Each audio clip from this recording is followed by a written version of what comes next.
Hello and welcome. In this video, we are going to take another look at our CentOS installations on our virtual machines. And specifically, we are going to take a look at a little bit of networking and firewall related issues as they are related to our Apache web server. Now, we've not done much with the Apache web server yet. The idea is that I have simply installed it in an earlier video. I've made no real configuration changes. I am simply attempting to see whether I can get to it on a second machine. And so to help remind you of where we are in the process, on the right-hand side of the screen, I have my server 01, and on the left-hand side of the screen, I have my client 01.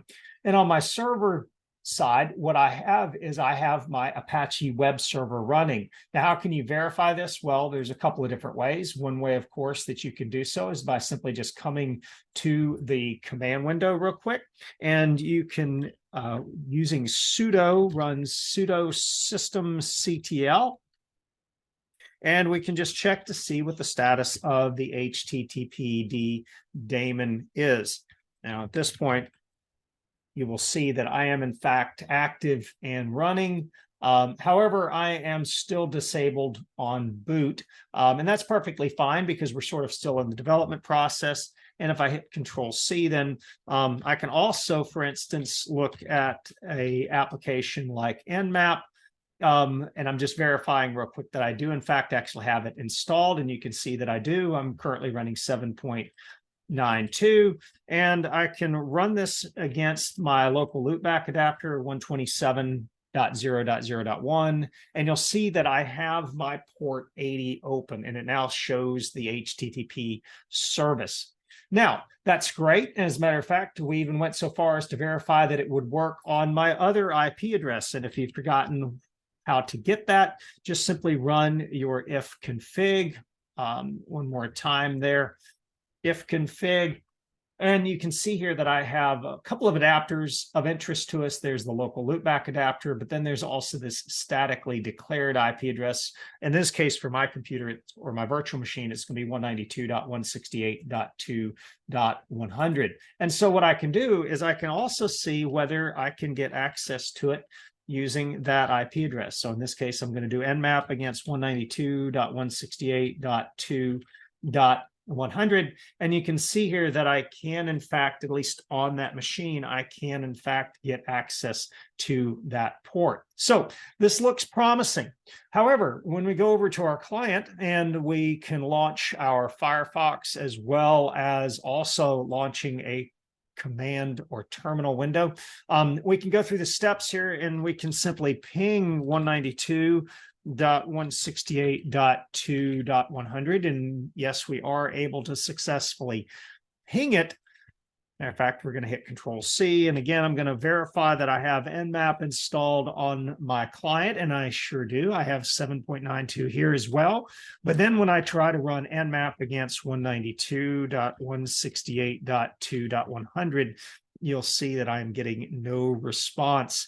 And we can confirm this by going up to our web browser, and we can try to put in 192.168.2.100, and it is going to come back saying that there is a problem connecting to that page. Now, clearly we have network connectivity because our two virtual machines can connect. So what's going on?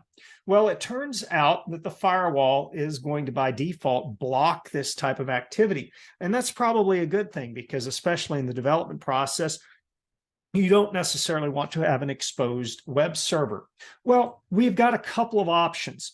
The first option, which is sort of a little bit heavy-handed, is that we can just do sudo systemctl, and we can check the status of our firewall daemon, so firewall-d, and you can see that our firewall is in fact active. It is running. It is set to enable when it is when your virtual machine is booted. Everything looks fine there. And then if we wanted to be a little on the careless side, we could just simply stop our firewall. And again, in an earlier video, I showed you how to go about doing this when we were testing our Nmap, and so you can actually come back over here to your client and you can run Nmap, and now it will see all of the exposed ports.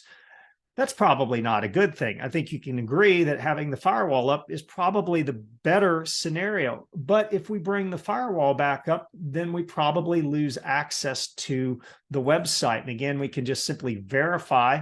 I'm going to switch this from HTTPS to HTTP. And you'll note that, in fact, now I can get to the same page on my client that is being hosted on my server. But again, this is not a good scenario because I have my firewall up. And to prove the point that we can no longer get to it with the firewall up, I'll simply re-enable the firewall or start the firewall again, and I'll verify that it is in fact running. And sure enough, it is running. And if I try to refresh this page, well, we are again back to unable to connect. However, we are still in fact able to ping it.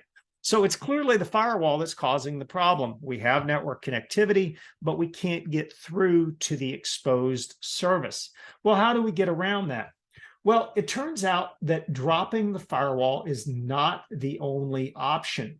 Instead, what we can do is we can modify the firewall. And again, what we will do is we will use the sudo command. And if you recall from the earlier video, I showed you how you can actually go through and use the firewall command. We didn't actually do it. We just looked at all of the options for the switches.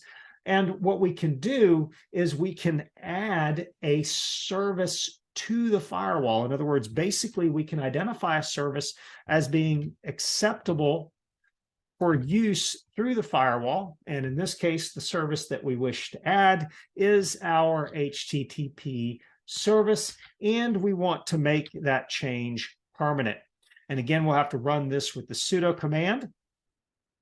And after you've done that, I encourage you to go ahead and reload the firewall daemon in case any of the changes need to have the configuration reloaded. So in this case, reload. And again, what we will do is we will simply check the status to make sure that it is in fact up and running. We can come over here to the client and ping it, and sure enough, we can still ping it. More importantly, if we run nmap against 2.100, this will take just a second. But while that's running, we can also come up here to our Firefox, and we can see that we can once again get to our web server.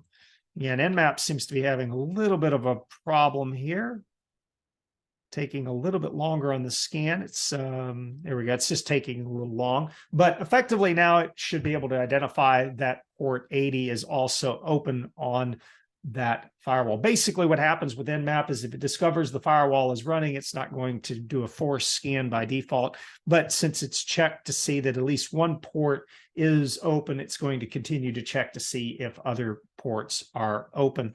Again, if we check it again here, it's almost done. This is taking a little bit longer than I had expected.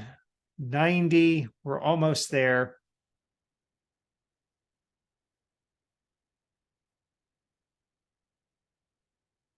And then finally, you'll see that it has, in fact, discovered the open ports now, and specifically, it is looking for the HTTP port. By default, on Linux, the SSH port is going to be open as well to allow inter-machine communication for the purposes managing the remote computer. All right, so hopefully this video has been useful, and hopefully you also seen the troubleshooting steps. The first thing that you want to do is ping between the machines, make sure that you have basic network connectivity. You then want to run nmap to see if the appropriate holes in the firewall are available. And then the third step for the case of the web server is you want to go ahead and connect using the IP address of the server in the client. And you can see here now that on the client, I'm getting the same HTTP server test page that I would if I was running it locally on the server. So as always, if you have any questions, comments, or concerns, don't hesitate to reach out to me. And thank you for watching.